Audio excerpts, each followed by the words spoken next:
Good morning, everyone. Welcome back to Satterwhite Live. I'm Blake Linton. We've got a special show for you today. I've got Alan Amos here and a special guest, Mr. Larry Fountain.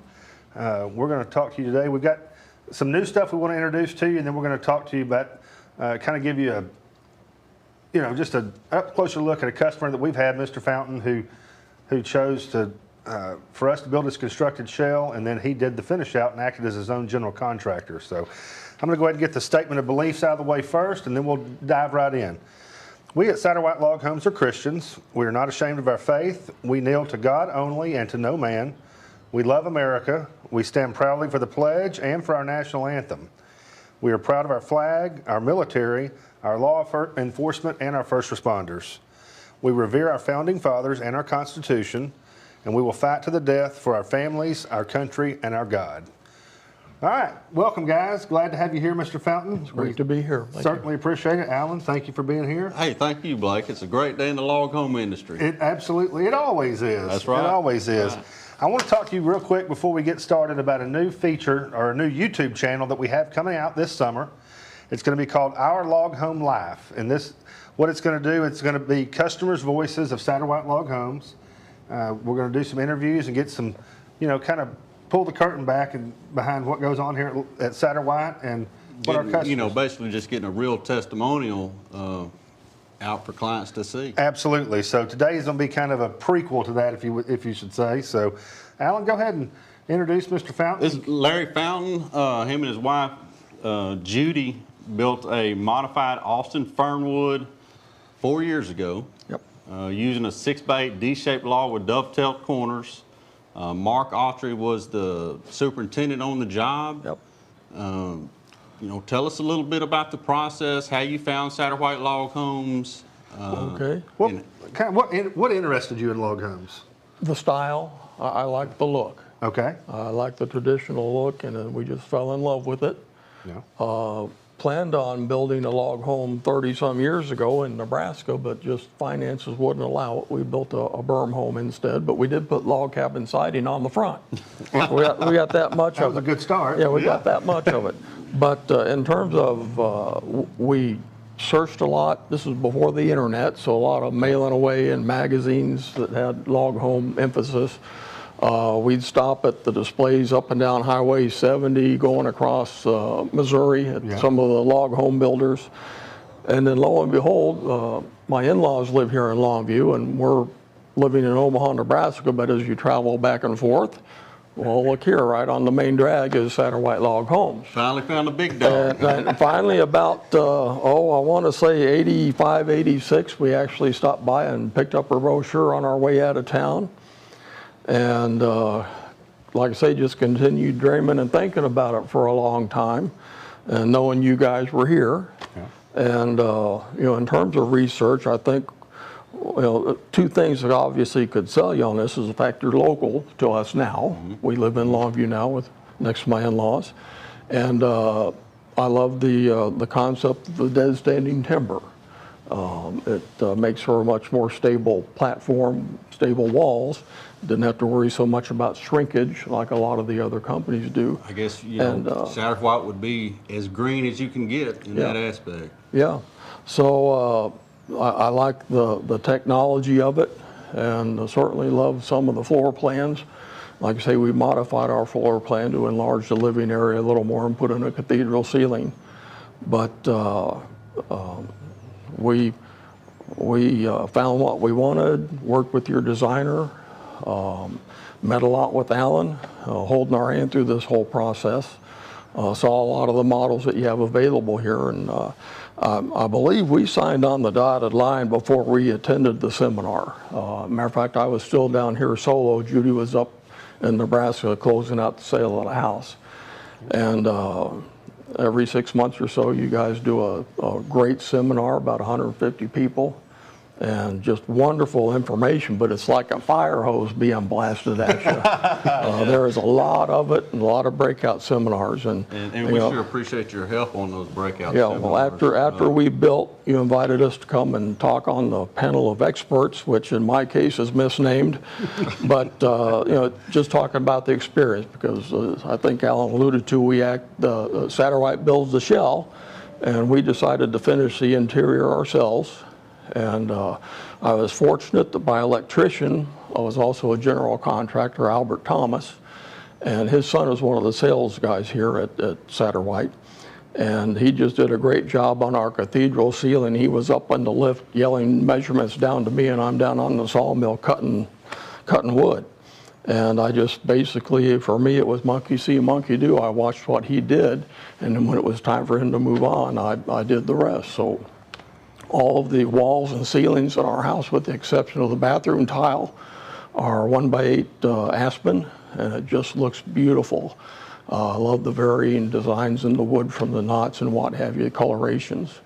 And it was not an easy task, but honestly, if I was able to do it, anybody could do it. I haven't done any woodwork in my life to speak of. But have touched tools before. I was an auto mechanic in a prior life. So once I got a little confidence in me from Albert, things seemed to just go together, and really enjoyed how it came out. It's a very beautiful house. I guess I almost want to say majestic. I guess if I was on a mountain in Colorado, I'd say it's majestic, but it's a very nice house to walk into the entryway and see that cathedral ceiling there in the living area. It's just beautiful. You sure have a gorgeous home, Larry. Yeah, thank you. How hard was it going and seeking out the proper subcontractors for your finish out? We had a real rough start. I could not find an electrician. Of course, your guys can't come out and start building until they have electricity. And it's all, things kind of just backed up. You couldn't get the electrician out and the SWEPCO to come in and put the power pole, so you had an address, so you call the 911 people to get an address. I got all the power poles set and couldn't find an electrician. They would not return my calls, or they were just too busy. And I came in crying to you one day and said, well, did you try Josh's dad, Albert? I said, well, no, I don't think I did. Well, actually, I did. He just didn't answer my call because I had a 402 area code. And in Nebraska being the home of telemarketers, he didn't answer that call. So I told Josh, will you tell your dad when he sees my 402 number to show up to answer the phone? And he was out the next day setting our temporary power. And that kind of got the ball rolling. It did. And once that happened, logs started showing up. The work crew was just incredible. They were sitting in their pickup trucks out front in the dark, waiting for it to get lighted up to work. And they left it dark. And that's when Judy and myself and my father-in-law would come in with the brooms and flashlights and sweep all the dust out to get ready for the next day. So it just really rolled along pretty quick after that. All right. So we built the shell, then you took it from there, Yep. and you got it finished up. And is Yep. living in a log home what you expected? It is. Like I say, I love looking at it. I love looking at the woodwork. We did not put in a fireplace. We prepped the foundation for a fireplace, but decided to go with the wood stove. And it really works. It will, I need to find an elegant way to block off the loft over the living area, It's pretty because warm. it's 75 downstairs and it's 80 upstairs, and the kids are begging me, please don't put another log on the fire. Was it true what they say, that there's nothing like Christmas in a log home? Is that true? That's true. We love it. In terms of family time, Thanksgiving is when all the family gets together, and we've had 22 people last Thanksgiving, and all the kids and grandkids, and it was just a great time. Isn't that a good time? Yeah. That's what it's all about. It is. Special That's what moments. it's all about. So What uncertainties did you have about living in a log home prior to construction? Just typical things that I think any homeowner will think about is, termites, bugs, that kind of thing. And that just comes down to good preparation. We have good people to work with down here to get the ground treated. I mean, as far as like insurance costs, that's a big concern throughout our industry. Yeah. How are we going to get this home insured? Well, that's what everybody says. Oh, I don't want to pay insurance. I've heard insurance on a log home is so expensive. No, it has not been expensive. I think we went with Germania through a local agent here. Just another one of little things that lie sends your way. The electrician that was out from SWEPCO setting our post, his wife happens to be an independent insurance agent in Hallsville, and gave us her card, and so we called, and that just kind of rolled things along. We did not have any problems.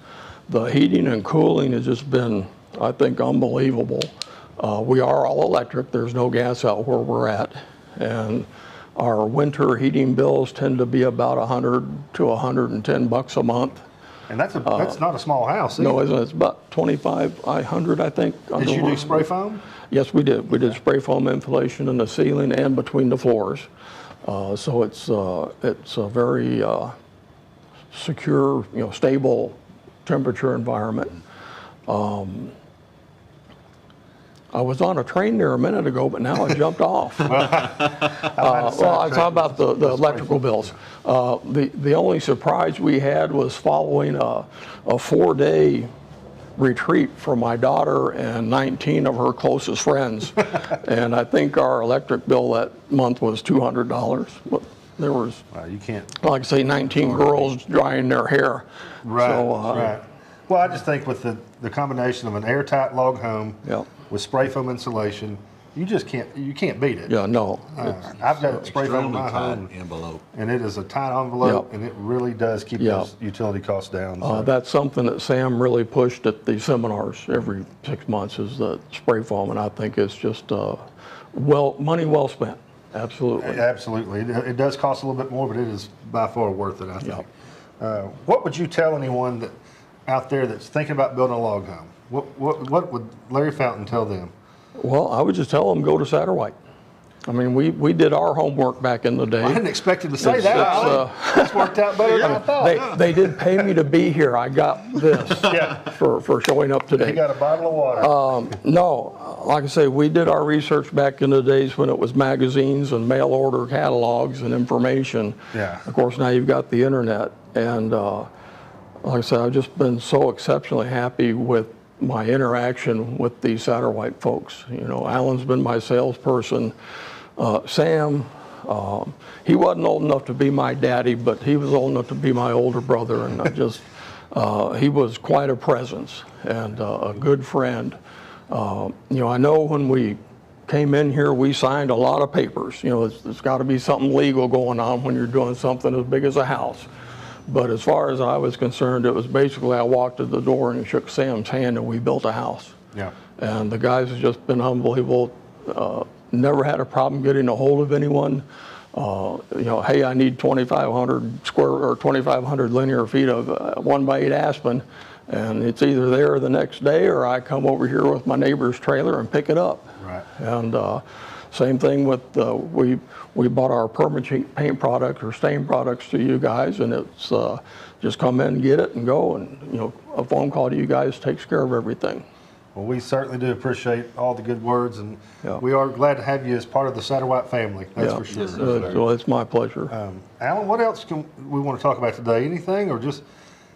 I think he was more bang for our buck than we thought. Absolutely, absolutely. Let me say this about you guys. We had a tornado come through about 4 years ago, I think, on Memorial Day weekend. And the house stood. It did not suffer any damage, but we had about 12 very large trees down around the house. And I was out with cleaning crew. My daughter's Sunday school class came out, her church crew came out and was helping clean up the debris, and we had lots of trees over the road. And I'd left my phone in the house and on my tractor moving logs with my bucket, and the guy in Suburban drives up, but of course it's all tinted, so I can't see who's in it. Well, it's this guy right here. Shows up at my house, says, we tried calling you, but you didn't answer the phone. Well, my phone's in the house, but he just came to let us know that they had crews available to help us if we needed anything. Yep. And it's like I say, it's been that kind of a relationship that in a time like that, for them to show up, and they obviously had better things to do. So I chased him off. I said, I've got all the help I can deal with right here. Go take care of somebody else. And that's what he did. He went to the next house. So just like I said, great guys. Everybody from the receptionist to the guy handing you the gallon of paint back in the supply room, just super friendly. Very nice to work with. And it's the same guys. You don't see a lot of turnover here that I have noticed. So in the 5 years I've been coming in and out your doors here, it's the same guys, and they know you and they appreciate you, and I appreciate that. It's special because we develop those type of relationships all over the world. You know, I work with a client in New Zealand, you know, and we talk once a week probably. Yeah. Well, that's what we're all about here. So, guys, we really do appreciate you tuning in. We want to thank Larry Fountain again for coming in. We sincerely appreciate it, and Yes, sir. we're ready to build you another one. That's right. All right. Thank you guys for tuning in. We'll be back next week on Satterwhite Live. Okay. Great. Thank you, Blake. Thanks.